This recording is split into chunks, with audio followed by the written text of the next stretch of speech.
Begini, tidak adanya sinkronisasi itu kita lihat sehari-hari. Banyak orang yang otaknya gede, hatinya kecil. Ada yang hatinya gede, otaknya kecil. Man Kadim tuh otaknya kecil, tapi hatinya besar. Dia jujur kok, ya kan? Di tengah sedang ngangsu ngisi bak, dikasih makan sama kakek saya. Dia makan, setelah makan dia lihat bak lagi, diukur masih belum penuh, jadi diterusin ngisi baknya. Apa bilangnya? Supaya yang ku makan itu halal. Itu kan kerja hati, bukan logika. Ya kan?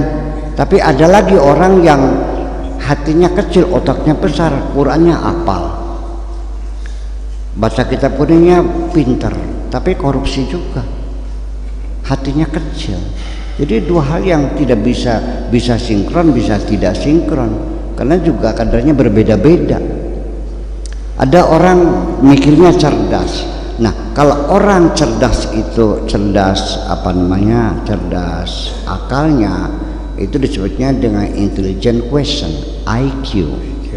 Tapi kalau kecerdasan hati itu spiritual question, namanya juga berbeda. Nah, ketika rasa dengan bermasyarakat itu namanya emotional question, kan berbeda-beda semuanya itu. Jadi bagaimana kita supaya cerdas semuanya? Ya sudah barang tentu, artinya bahwa S1, S2, S3 itu seperti itulah kira-kira. Yang tertinggi itu adalah kalau sudah mencapai spiritual question, nggak ada urusan. Dia sudah hebat kok. Orang yang kalau punya spiritual question tinggi, melihat wajahnya saja menyenangkan kok. Ketika kita duduk di sampingnya saja merasa nyaman. Itu ada auranya, ada gelombang magnetik yang luar biasa. Kita pernah nggak duduk di kereta api dengan orang yang tidak kita kenal kan? Pernah nggak ada merasa nyaman banget kita ngobrol sama dia, aplik tahu sampai Jakarta aja? Pernah nggak? Iya. Kadang-kadang kita nggak nyaman tuh, pengen pindah aja tuh. Pernah kayak gitu? Pernah. Itu ada gelombang yang berbeda. Nah itu, dan kalau orang sudah spiritualitasnya tinggi, itu dirindukan oleh orang banyak kok. Orang ketemu tuh pengen ketemu aja. Iya. Pernah merasakan nggak merindukan seseorang yang kan? Ya seperti itu. Tapi ada nggak orang yang mukanya nyabelin? Iya. Orang baru datang, kenal juga enggak, lihat mukanya udah nggak senang gitu, kan? Nah itu namanya unitai namanya. Nah kalau yang wajahnya menyenangkan gitu kan namanya uni kembang namanya itu.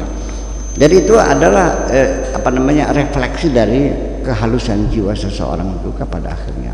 Jadi artinya bahwa maksud saya sinkronisasi itu ya tetap kita lakukan. Kita tuh udah yang namanya usaha sempurna nggak pernah kita sempurna, tapi kita terus berupaya supaya sinkron gitu antara hati dan pikiran dan perasaan kita itu sinkron, ya kan? Dan ternyata akhirnya logika ini fungsinya adalah sebagai regulator. Kalau kita menanyakan sesuatu, ini benar atau tidak benar, ini layak atau tidak layak. Kalau kita ini bertanyanya kepada akal, maka akal itu sebagai regulator, dia akan berfungsi, akan memberikan bantuan advokasi. Akan dicarikan dalil-dalil yang bisa mengelakkan Anda tidak disalahkan orang. Itu logika kerjanya. Tapi hati tidak mungkin akan mengingkari kesalahan apapun, dia akan mengatakan ya aku salah. Makasih. Ya Rasulullah.